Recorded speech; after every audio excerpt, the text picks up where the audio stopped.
Hello दोस्तों, welcome back to new video. उम्मीद करते हैं आप सभी बहुत ही अच्छे होंगे। आप लोग जानते हैं दोस्तों कि आज की डेट में होंडा की नई वाली SP160 को इंडियन मार्केट में लाया गया है। और बहुत सारे लोग कंफ्यूज हो रहे हैं कि भाई SP160 की कंपेयर किससे किससे की जा सकती है, पल्सर NS 160 से, पल्सर 150 से एंड अपाचे RTR 160 4V से, ऐसा आप लोग बोल रहे। बट वो एक स्पोर्ट्स सेगमेंट की बाइक हो जाती है। इसकी जो प्रॉपर कंपैरिजन होगी वो यूनिकॉर्न 160 से होगी, पल्सर 150 से ज़्यादा होने वाली है। इन बाइक से ज़्यादा इसकी कंपेयर होगी क्योंकि मुझे लगता है अपाचे NS तो एक स्पोर्ट्स सेगमेंट में आ जाती है।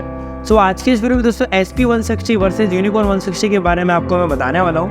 आई होप ये वीडियो आप लोगों के लिए इंटरेस्टिंग होने वाली है। चलिए फिर इस वीडियो को शुरू करते हैं। अगर चैनल पे पहली बार आए तो सब्सक्राइब करिएगा, बेल के आइकन को ऑन कर लेना ताकि ऐसी ही इंटरेस्टिंग वीडियो के नोटिफिकेशन भी आप तक पहुँचते रह सके। चलिए फिर आज के इस वीडियो को शुरू करते हैं। सबसे पहले बात कर लेते हैं दोस्तों दोनों के प्राइस कंपैरिजन के बारे में। दोनों में आपको कितना प्राइस डिफरेंसेस देखने को मिल रहा है। देखिए, सबसे पहले मैं आपको क्लियर कर दूं कि यूनिकॉर्न 160 में आपको एक ही ऑप्शन मिलता है, एक ही वेरिएंट मिलता है कि आप सिंगल डिस्क वाली ले सकते हैं, जो कि आपको एक शोरूम प्राइस अराउंड 1,10,000 रुपीज़, 1,10,000 रुपये के आसपास की एक शोरूम प्राइस आती है। लेकिन वही अगर हम बात करें SP160 के बारे में, तो SP160 में हमारे पास दो ऑप्शन है। एक आप सिंगल डिस्क वाली ले सकते हैं, एक आप डुअल डिस्क वाली ले सकते हैं। सिंगल डिस्क वाली एक शोरूम प्राइस रखी उन्होंने 1,17,000, 1,17,000 रुपये। वही अगर हम बात करें अपनी डुअल डिस्क वाली के बारे में, तो वो आती है 1,21,500 रुपीज़ के आसपास की एक शोरूम प्राइस है, जहाँ तक मुझे पता है। ओवरऑल अगर आप कंपेयर करें तो यूनिकॉर्न के कंपेयर में लगभग 10 से 12,000 रुपये के आसपास का जो ज़्यादा प्राइस आपको पे करना पड़ेगा यूनिकॉर्न के कंपेयर में, अगर आप लेते हैं SP160। ठीक है, तो मेरे हिसाब से कोई ज़्यादा बड़ा प्राइस डिफरेंसेस है नहीं। आई थिंक आप प्रेफर कर सकते हैं 160 के साथ में, मतलब SP160 के साथ में। बाकी आगे चलते हैं, बात करते हैं इन दोनों ही बाइक्स के सारी चीज़ों के बारे में। सबसे पहले दोनों के फ्रंट प्रोफाइल में आते हैं दोस्तों। अगर सबसे पहले हम इनकी लाइट्स के बारे में बात करें तो यूनिकॉर्न 160 में आप लोगों को फुली हेलोजन लाइट देखने को मिल जाता है। यहाँ पे कोई भी LED का ऑप्शन उन्होंने नहीं दिया है। लेकिन अगर हम बात करें SP160 के बारे में, तो कंपनी ने SP125 से ही सेम LED लाइट उठा के अपनी SP160 में इन्होंने डाला है, जो कि फुली LED लाइट आती है। 20 सेंटर में LED की बैचिंग भी मिलती है। सेम 160 जो मैं वही दी है जो कि लोग SP125 में भी यूज़ करते हैं। तो यहाँ पे अगर हम लाइट कंपेयर करें तो कहीं ना कहीं अपनी जो SP160 वो सीधे सीधे विनर है as compare to Unicorn 160। Obviously बात है, LED light is much better than halogen light. तो यहाँ पे लाइट आपको यहाँ पे सीधा सीधा दिख रहा है कि आपको यूनिकॉर्न SP160 में ज़्यादा बेटर मिल रहा है। टर्न सिंगल लैप दोनों में सेम है, जो कि बल्ब आपको मिलेंगे। बात करते हैं दोनों के फ्रंट सस्पेंशन के बारे में। सस्पेंशन दोस्तों दोनों के सेम है, यहाँ पे कोई डिफरेंस नहीं है। दोनों में आपको टेलीस्कोपिक जो सस्पेंशन है वो आपको मिल जाते हैं। वही अगर बात करें दोनों की फ्रंट टायर साइज़ के बारे में, फ्रंट में आपको दोनों में सेम 100 के आसपास की जो टायर साइज़ है वो आपको फ्रंट में दोनों बाइक पे देखने को मिलती है। तो फ्रंट में तो फिलहाल कोई यहाँ पे ऐसा एडजस्टिव फ़र्क नहीं है, बट रियर प्रोफाइल में फ़र्क है, आगे बताऊँगा। बात करते हैं इसकी ब्रेकिंग के बारे में दोस्तों। ब्रेकिंग में आपको बताना चाहूँगा यूनिकॉर्न 160 एंड अपनी SP160 में दोनों में आपको single channel anti lock braking system देखने को मिलता है। ठीक है, अगर आप SP160 सिंगल डिस्क वाली लेते हैं तो ठीक है। प्लेट साइज़ में फ़र्क है। अपनी जो यूनिकॉर्न 160 उसमें फ्रंट में आपको 240 mm की प्लेट मिलती है, बट कंपनी ने SP में अच्छी प्लेट दी है, जो कि सेम होंडा की हॉर्नेट 160R में आती थी, जो कि 276 mm के आसपास की प्लेट साइज़ है। तो प्लेट साइज़ जो है थोड़ी बेटर है अपनी SP160 में, तो वो थोड़ा बेटर परफॉर्म करेगी ब्रेकिंग में एज़ कम्पेयर टू यूनिकॉर्न 160। अब आते हैं दोनों के इंजन कंपेरिजन में। वैसे तो दोनों में कंपनी ने सेम इंजन यूज़ किया है। 162.71 cc का एयर कूल्ड 4 स्ट्रोक 4 वॉल्व जो इंजन है कंपनी ने दोनों बाइक पे दिया हुआ है। लेकिन यहाँ पे डिफरेंस है, जो कि बड़ा डिफरेंस है, वो ये है पावर में।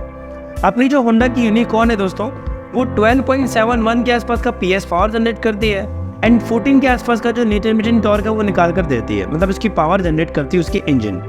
SP125 उसमें कंपनी ने 13.5 की PS पावर दी है और 14.5 का इंटरमीडिएट टॉर्क दिया है।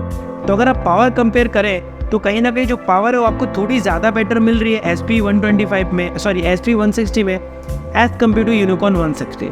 तो पावर आपको थोड़ी बेटर मिल रही है, बहुत ज़्यादा फ़र्क नहीं पड़ेगा, बट ये है कि हाँ थोड़ी सी पावर आपको ज़्यादा मिलेगी, जो कि आपको pickup response and top and performance में फ़र्क पता चलने वाला है।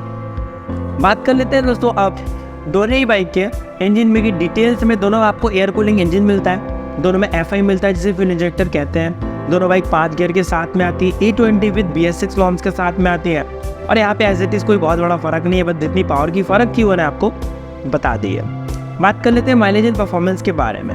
माइलेज में देखिए ऐसा कि दोनों बाइक में 19-20 का फ़र्क रहेगा अराउंड। यूनिकॉर्न 55 और SP125 भी 50-55 के आसपास का माइलेज दे देती है।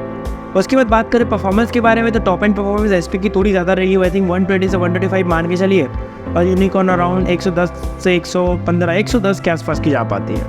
अब आते हैं दोनों की रियर प्रोफाइल में। रियर प्रोफाइल में दोनों में आपको मोनोशॉक सस्पेंशन मिलते हैं, सस्पेंशन दोनों के बेहतर है। रियर में आपको यूनिकॉर्न में जो है सिर्फ डिस्क का ऑप्शन नहीं दिया गया, सिर्फ ड्रम ब्रेक मिलेंगे। बट अगर आप चाहें तो यूनिकॉर्न में SP160 में 3 से 4 हज़ार रुपये ज़्यादा पे करके डुअल डिस्क मॉडल भी ले सकते हैं, जिसमें आपको रियर में 220 mm की डिस्क प्लेट मिल जाएगी। टायर में साइज़ में फ़र्क है, बहुत बड़ा फ़र्क है। यूनिकॉर्न में रियर में 180 की टायर मिलती है, बट अपनी जो SP उस पर कंपनी ने 130/70 की टायर दी थी। ये बहुत इन्होंने अच्छा किया कि एक वाइट टायर दिया है कंपनी ने, जिसका रियर प्रोफाइल है वो काफ़ी अच्छा लगेगा SP160 का। और एक बात, SP160 में जो टेल लाइट कंपनी ने दी है वो आपको LED दी है, और यूनिकॉर्न में आप लोगों को नॉर्मल देखने को मिलते हैं जो कि बल्ब वाले आते हैं। तो इसका भी एक बड़ा डिफरेंसेस आपको दोनों बाइक में मिल रहा है। अब आते हैं स्पीडोमीटर की तरफ। स्पीडोमीटर में दोनों का कोई कंपैरिजन नहीं है। SP160 में आप लोगों को फुली डिजिटल मीटर देखने को मिल जाता है, जो कि बहुत बड़ी बात है। और अपनी जो यूनिकॉर्न है उसमें आपको फुली एनालॉग मीटर देखने को मिलता है। तो बहुत ज़्यादा फ़र्क है स्पीडोमीटर में। यूनिकॉर्न में कॉमन फीचर मिलेंगे जैसे कि स्पीडोमीटर है, RPM मीटर है, फ्यूल इंडिकेटर है, और जो कि सारी चीज़ें एनालॉग। बट अपनी जो यूनिकॉर्न है, सॉरी SP160 है, उसमें आपको टेकोमीटर है, गियर इंडिकेटर है जो कि यूनिकॉर्न में नहीं आता, फ्यूल रेंज है यूनिकॉर्न में नहीं आता, एवरेज फ्यूल इंडिकेटर है यूनिकॉर्न में नहीं आता। तो कुछ बड़े बड़े अच्छे खासे फीचर आपको SP160 में मिलेंगे। तो फीचर वाइज भी अपनी SP160 ज़्यादा बेहतर निकल के आ रही है एज कम्पेयर टू यूनिकॉर्न 160। अब अगर दोनों का हम ओवरऑल कंपेयर करें तो यहाँ पे सीधे सीधे विनर है अपनी SP160 ज़्यादा बेहतर निकल के आ रही है। बाकी आप लोग कमेंट करके ज़रूर बताना कि आपको दोनों में कौन सी बाइक ज़्यादा अच्छी लगती है। सो उम्मीद करता हूँ एक छोटी सी वीडियो अच्छी लगेगी। मिलते हैं दोस्तों नेक्स्ट वीडियो में। लव यू ऑल, जय हिंद, वंदे मातरम।